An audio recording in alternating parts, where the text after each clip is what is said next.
Ehi, ciao amici, sto allenando i miei bicipiti perché noi fotografi abbiamo bisogno anche di un po' di forza nelle braccia per sostenere il peso degli obiettivi e lo faccio con due bilancieri d'eccezione, i Canon 100-400. Allora, benvenuti ai video di PhotoArt, sono Stefano Medici, questi video sono svolti in collaborazione con RCE Photo, il più grande negozio di materiale usato ma garantito che abbiamo in Italia. E ovviamente trovate anche il nuovo, trovate il vintage, insomma tutto quello che può fare brillare gli occhi ad un appassionato di fotografia.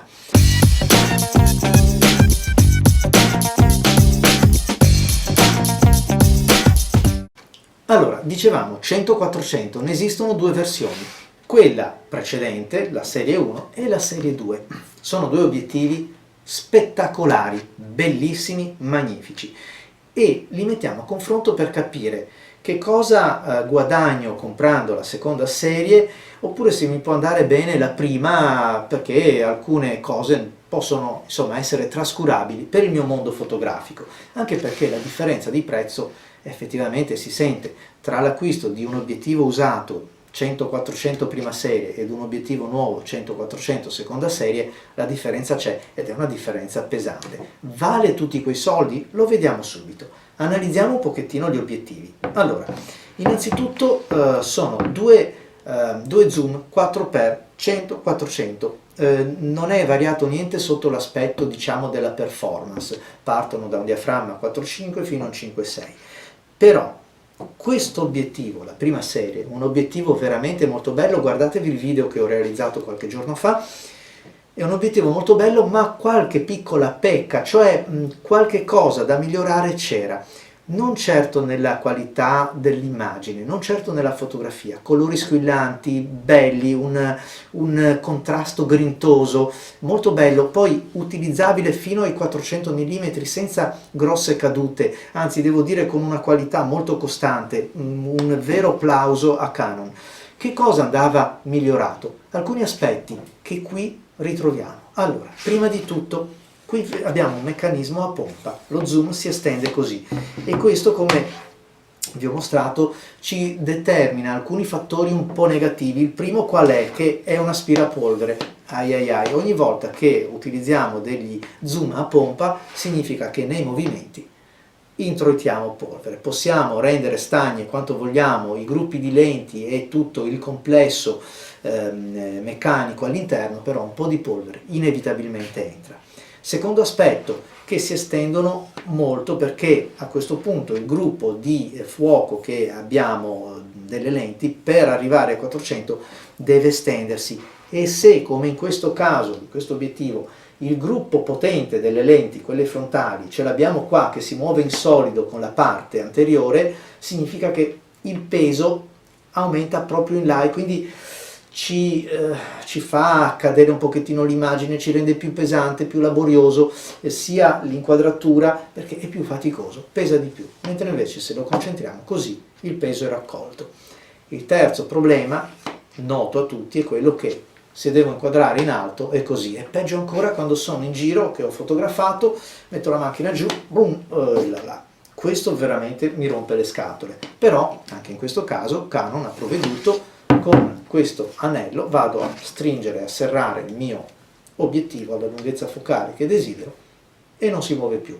Bene, però è anche vero che bisogna farlo, bisogna ricordarsi di farlo e ogni volta che poi trovo qualcosa, voglio variare la focale, devo andare a muoverlo. Tra l'altro bisogna ancorare le due ghiere, questa è quella della messa a fuoco manuale, perché se muovo solo questa posso girare ad infinito che non blocco un bel niente, quindi diventa un pochettino laborioso.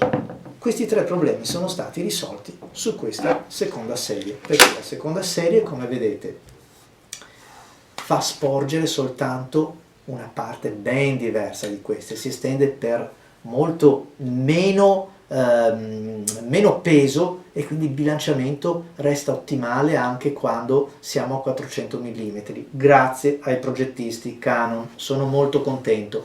Il fatto di inclinare la camera anche senza fissare l'obiettivo è molto risolto perché pesa meno, quindi c'è un duplice effetto nell'avere meno peso sia per la stabilizzazione nostra, quella manuale, sia per la stabilizzazione ottica dell'obiettivo, ma anche quella che l'obiettivo si muove meno. Però anche in questo caso, se voglio fissare, mi basta, ok? E questa volta mi basta, come vedete, agire con una mano sola. Questo è un dispendio, un risparmio, scusate, energetico nostro e anche mentale, che vi assicuro vi cambia la vita.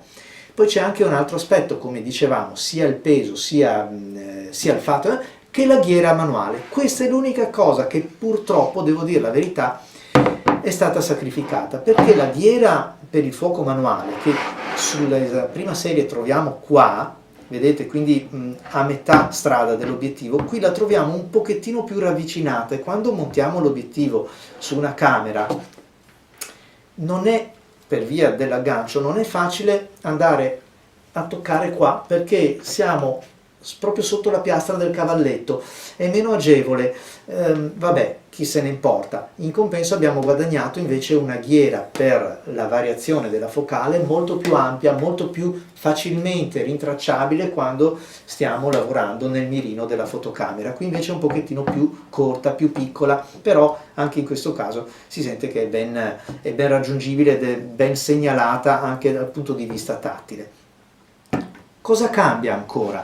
Cambiano cose molto importanti. Una delle cose che apprezzo di più della seconda serie è il fatto che la distanza minima di messa a fuoco si sia rimpicciolita fino a 98 cm. Avere un 400 mm che inquadra un soggetto a 1 metro di distanza comincia a diventare appetibile per macrofotografia. Macro, mi capite, non la macro, ma quella di isolare un fiore, di isolare un soggetto anche piccolo, le farfalle. Vi assicuro che avete una resa con questo obiettivo anche a 400 mm con dei dettagli che in qualche foto che metto nel video potrete vedere, è assolutamente inimmaginabile, perché l'ottica, sia la prima che la seconda serie, che è rimasta invariata, è formidabile, è bellissima. Poi che cosa è stato cambiato? Ovviamente la stabilizzazione. Certamente qui, come vi dicevo nel video precedente, abbiamo una stabilizzazione che risente un po' degli anni, e allora cosa vuol dire? Che a mano libera sì, devo comunque fare i conti con il peso, con il fatto che sporge molto la lente, la parte pesante va in avanti. Qui abbiamo una stabilizzazione che garantisce, dico nel caso Canon, 4 stop, se non sono 4 sono 3,5, ma sono straordinari. Poi è un VR, quello della Nikon, questo è un IS, è uno stabilizzatore molto silenzioso, si avverte appena quel z e un secondo z di riposizionamento delle lenti.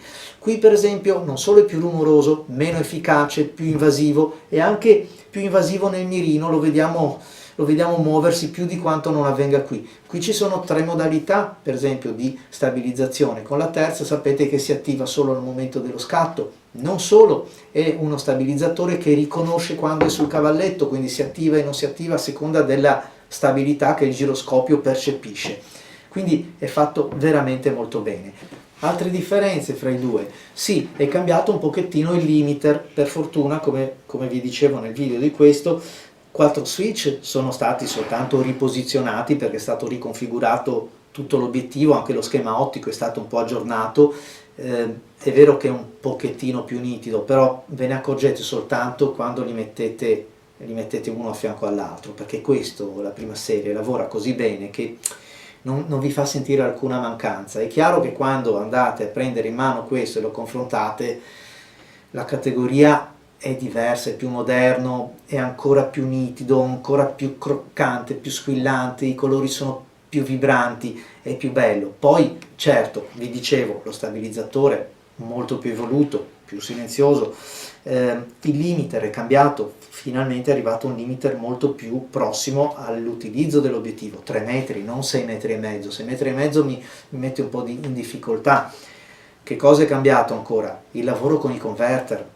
Questo con l'1.4 montato non vi accorgete di avere un converter, sia per la velocità dell'autofocus, che è tremenda, è velocissimo, è uno degli obiettivi più veloci, come autofocus, bisogna andare a metterlo a confronto con dei super tele dedicati, lenti fisse, per capire quanto sia veloce questo obiettivo. Straordinario, l'aggancio di un volatile sembra dedicato a questo, non so come dirvi, ma anche la velocità nella ricerca del soggetto, anche quando magari il soggetto è tra le fronde, fra i rami, è incredibile, quindi 10 lode per questo.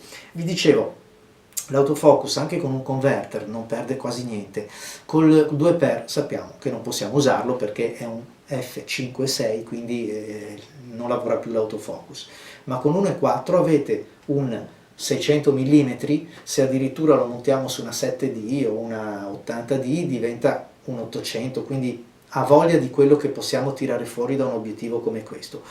Allora, per finire, me lo compro, mi compro questo spendendo un bel po' di più, mi compro questo spendendo un po' di meno e magari ci passa di mezzo anche un corpo camera dalla differenza dei due. Se non avete mai avuto un obiettivo come questo, se non fate i fotografi insomma, di professione o volete dilettarvi innanzitutto per esplorare quello che un obiettivo come questo vi può offrire in campo di versatilità, partite da questo, perché la qualità ottica è lì. È chiaro che se la caccia fotografica impegna la gran parte del vostro tempo, ci lavorate con i converter e avete un corpo camera già di quelli prestazionali, beh, allora mettete via un pochettino i soldini e comprate questo. Però la differenza tra i due è tanta in termini di tecnologia che troviamo qua.